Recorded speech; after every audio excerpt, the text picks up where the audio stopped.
Okay, good day everybody. We're gonna talk about acute myocardial infarctions, or STEMI, STEMI. ST means ST, E elevation, MI myocardial infarctions. So we go to the definition first. Acute means it's happened to from hours to days, or to 3 or 4 days. Myo means muscle. Cardial mean what we call heart.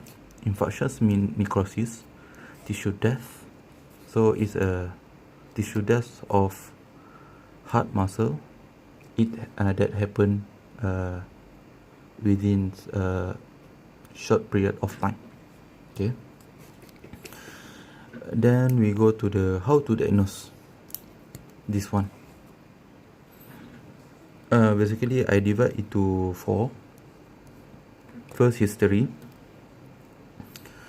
Usually, patients will come with classical symptoms, which is the chest pain that can be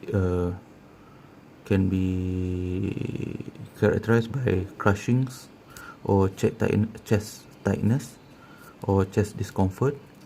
Usually it's retrosternal, central, and most of the time radiated to jaw and also left upper limb first. And then the second one is clinical examinations, like auscultations of the heart and also lung. And then we do the imaging. I include the ECG in imaging investigations in this part. So the ECG we will see the three type of the ECG pattern within based on the period of acute myocardial infarction itself. First, ST elevation is happens within hours to days. T inversions can be usually can be last from hours to 3 to 4 months. Q wave, it happens, it can be unlimited. And then chest X-ray in acute myocardial infarctions, we can see the like cardiomegaly. Basically cardiomegaly, because it's happened in long term. Okay. And then we do the echo. Echo is it's not urgent investigation, but it can be done. But we have to repeat it in what? Patient have to take the outpatient appointment. And then we go to the cardiac biomarker. Cardiac biomarker, the usually we do is troponin T, cardiac enzyme like LDH, AST, and also creatine kinase is important. Echocardiography we can do in bedside in ETD. Is a region and then what we do is general measure that I said before. We use Mona, we use morphine, right, or oxygen, nitrate, aspirin. Okay, is Mona is we address the pain, or sometimes it's associated with shortness of breath, so we give oxygen concentrations. And nitrate is a vasodilator, aspirin. So what the cause of the acute myocardial infarction is due to blockage of the blood supply to the heart muscle. So usually is due to thrombus. So what we do is we thrombolize the thrombus. We call it thrombolytic therapy. It has its own criteria or term before we proceed with thrombolytic, and also contraindications that we must put in our considerations. There is a agents that we always use is streptokinase, and we must watch out for PTT. The second is altipase. The third anistreptase and also tenecteplase. And we have to watch out for any complications. Thrombolytic means thrombo means like a blood clot. Lytic means is a dissolve. So therapy that dissolve the blood clot, you use streptokinase. We also use the antiplatelet. Platelet is one of the used to blood clot formations. So we use agent that anti to platelet, anti the platelet again, like aspirin.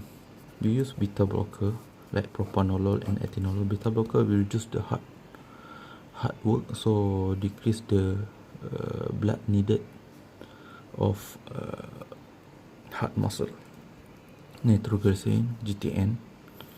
GTNs mean we use always sublingual GTN. This one for vasodilatations of the blood vessel of the heart. S inhibitor and ARB. S is a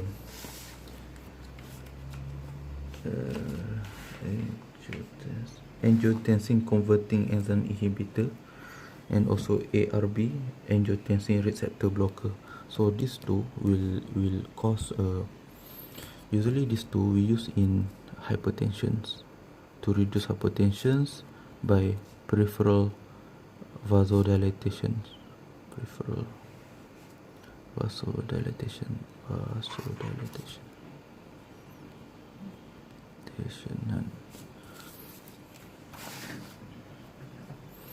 And then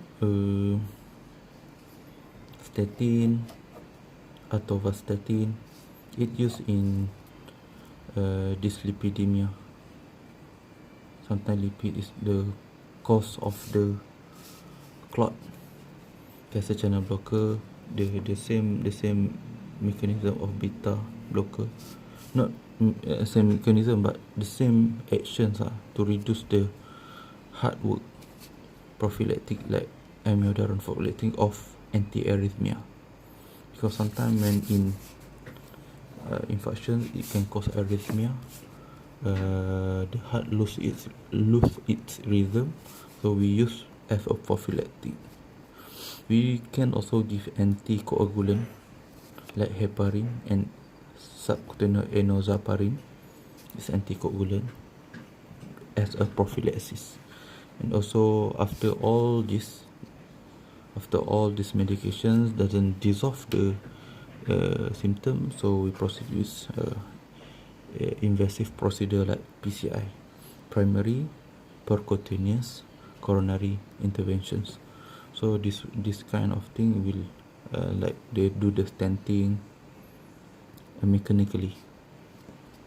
This is invasive. This is not our part. This is a cardiologist part. Okay. And then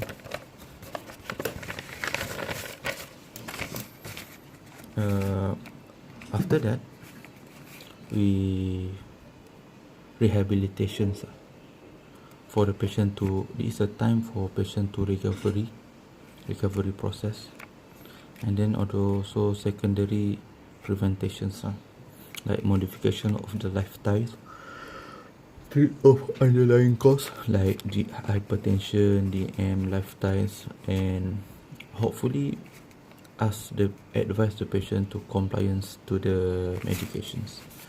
And otherwise we give patients to come back as a follow-up to review the symptom, whether the symptom is recurrent or not, and then we do the stress testing.